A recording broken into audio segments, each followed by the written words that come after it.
कंकड़ा छटा शिखिंट कि जदि शिखी ना ये भिडियोटा देखी दिखाँ निश्चय शिखिजी। नमस्कार, welcome to my YouTube channel. मु श्वेता बंशिका मम्स रेसिपी को आपको स्वागत। आज संडे अच्छी तो आम मैंने बाहरी गलु दिन 11टा बेले कि नॉनवेज माछ कि कौन आने कंकड़ा आनबार प्लानिंग ही नाला। आम चलू आने हजबैंड मोर देखूँ कंकड़ा ही नहीं आसलु। मोर बहुत फेवरेट दिन कंकड़ा थिला तो कंकड़ा नहीं आसलु। देखो कंकड़ा गुड़ाक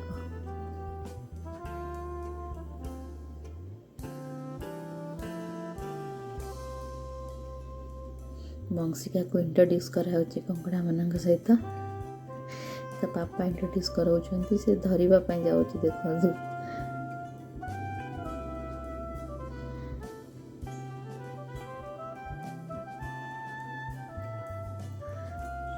तो बड़ जगह आमर डेढ़ केजी अच्छी तो गोटे बड़ जगह गरम पानी मैंने 10 मिनिट हम ताको गरम करके कंकड़ा गुड़ाक पकईदेवे। किसी भी खोलें तार जो बंधा है गोड़ गुड़ाक ताको गरम पानी छाड़देवे।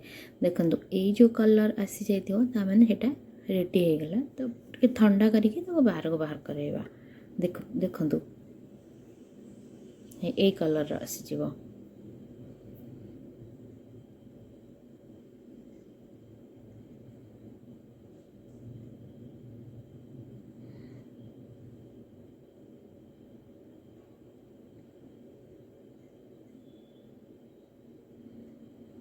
कंकड़ा को मान को पसंद मत कमेंट करके निहाती जनइबे। मोर तो बहुत पसंद खास करके माटी आलू सारू आलू पड़की आमर हुए सेमती खाली रे आलू पड़की हो पार कि माटी आलू सारू पड़े तार टेस्ट आहुरी भल आसो।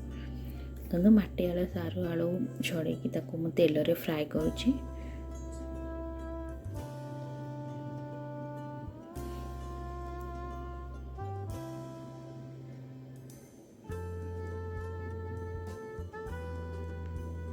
एपटे मो सासू माँ आ मो माँ मो जेजेमा सी कंकड़ा बाछुंट। देखो तार मझी साइड की मत तो आसेनी भी शिखीगली ठारू।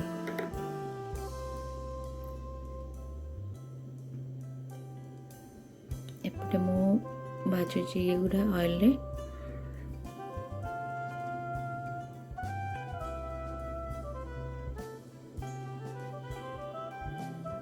तार जो मोटा मोटा गुड़ा अच्छी मछी साइड गुड़ाक एमती किसी मोटा ये जिनस थी तो एमती बाड़े देले से गुड़ा बाहर जाव। किसी छिची दिखते देखो ये स्टेज पर्यंत आलू सारू माटी आलू सब जाक मोर रेडी हो गला। एति बट ही मुझे करी तापर गैस ऑफ करदेवी। कंकड़ा से मैंने बाची सारे कंकड़ा को भी तेल रे एमती फ्राए करी। बंशिका कांदुची तो मुझे जाऊँगी बंशिका को खावा देवी। मो सासू माँ को फ्राए करदे तेल रे। देखु टी कलर होता दरकार गोटे आमर तेजपत्र तेल पिज फ्राए कर टमाटो आ धनिया पत्र एपटे मुझे काटी खींची। संडे थिला तो पावर कट हो जाता मॉर्निंग 8टारू पेस्ट करदे। हल्दी पाउडर लंका पाउडर जीरा पाउडर धनिया पाउडर सॉल्ट सब पकेबे। टमाटो ऐड करेंगे कषा सारापर कंकड़ा पकईकी बसवे। देखा बंशिका मैडम कौन कर गोटे बिस्किट धरी सका से पछटे से पड़ जाए पूरा। ये देख खाइबू बिस्किटा को पाटे बुरेला भितर मम्मी गरम पानी दे देइछंती। गरम पानी देके घोड़ाई देखु एमती फुटुची। धनिया पत्र ऐड करदे गरम मसला ऐड करदे। आज पूरा मुझे देखी पारुनी अधा अधा कटि जाऊँगी। बंशिकार आज बहुत सारा कांद अच्छी तो गरम मसला ऐड करदे।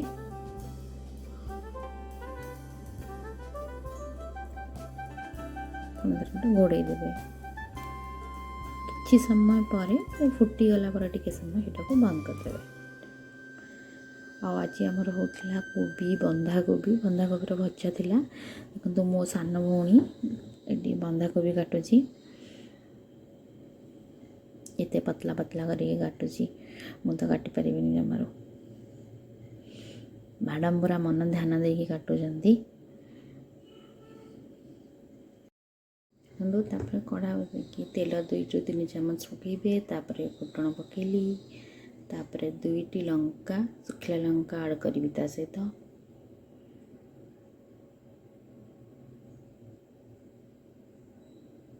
ଦୁଇଟି ଶୁଖିଲା ଲଙ୍କା ଆଡ଼୍ କଲି।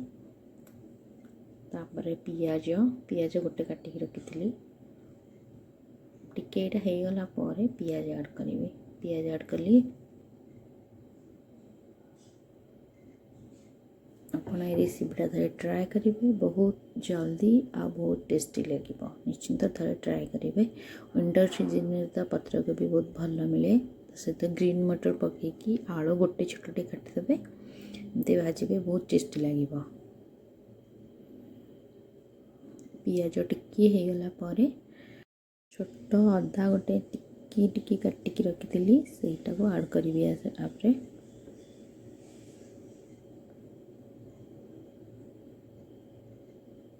ଦେଖନ୍ତୁ ଟିକ୍ କରି କାଟିଥିଲି, ସେଇଟା ଆଡ଼୍ କରିବି। ଗୋଳେଇ ଦେବି। ପିଆଜ ଲାଲ ହେଇ ଆସିଲେ ପତ୍ରକୋବି ଆଡ଼୍ କରିବେ ତା ସହିତ। ଦେଖନ୍ତୁ ପତ୍ରକୋବି ଆଳୁ ଗ୍ରୀନ୍ ମଟର ତା ସହିତ ଅଛି, ସେଇଟା ପକାଇଦେଲି।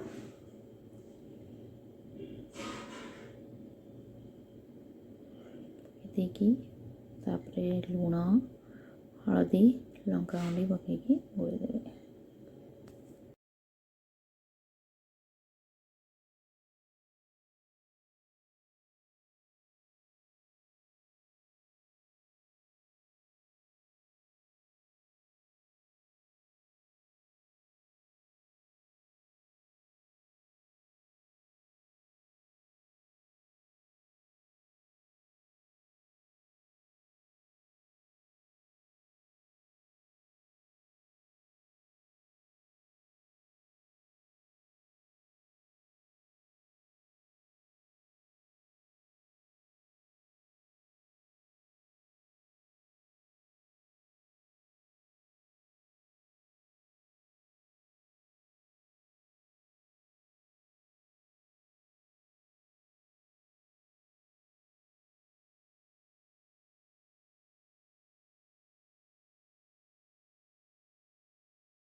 ସବୁ ପକାଇକି ତାକୁ ଘୋଡ଼େଇ ଦେଇଥିଲି। କିଛି ସମୟ ପରେ ଘୋଡ଼ଣା କାଢ଼ିକି ତାକୁ ଗୋଳେଇବେ। ଦେଖନ୍ତୁ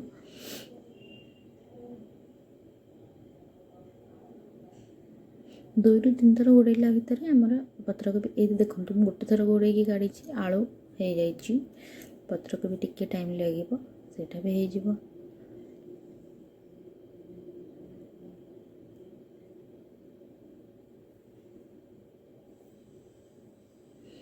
ତାପରେ ମୁଁ ଏଥିରେ ଟିକେ ଧନିଆ ପାଉଡ଼ର ଆଉ ଧନିଆ ପତ୍ର, ଜିରା ପାଉଡ଼ର ଆଡ଼୍ କରିବି।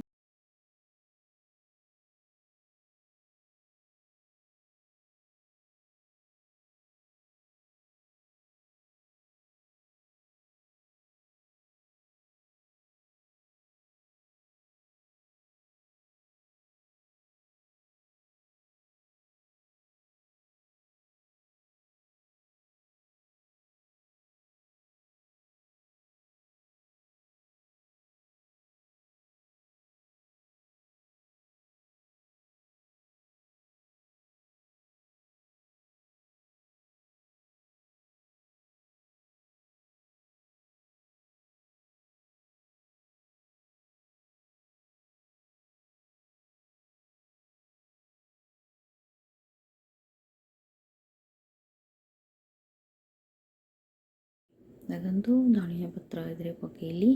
ତାପରେ ଗୋଳେଇବି ତାକୁ। କିଛି ସମୟ ଗୋଳେଇଲା ପରେ ଏଇଟା ହେଇଗଲା। ଧନିଆ ପତ୍ର ଆଡ଼୍ କରିଦେଲି, କିଛି ସମୟ ଗୋଳେଇ ଦେବି। ତାପରେ ଘୋଡ଼ଣି ଘୋଡ଼େଇ ଦେବି। Gas off, ready. ଆସନ୍ତୁ ଟେଷ୍ଟ କରିବେ ଥରେ କଙ୍କଡ଼ା ତରକାରୀ ସହିତ ପତ୍ରକୋବି ଭଜା ରାଇସ୍। ଯଦି ଆପଣମାନଙ୍କୁ ମୋର এই ଭିଡ଼ିଓଟି ଭଲ ଲାଗେ ତେବେ ଲାଇକ୍ କରିବେ। ଯଦି ଭଲ ଲାଗେ ନାହିଁ ତ ତେବେ ଡିସଲାଇକ୍ କରିବେ। ଯଦି କିଛି ପ୍ରଶ୍ନ ପଚାରିବାର ଅଛି କମେଣ୍ଟ ବକ୍ସରେ କମେଣ୍ଟ କରିବେ। पुणी देखा नेक्स्ट वीडियो रे। आशा करुँची आपण मानक पई गोटे सुंदर रेसिपी नहीं कि आसबि।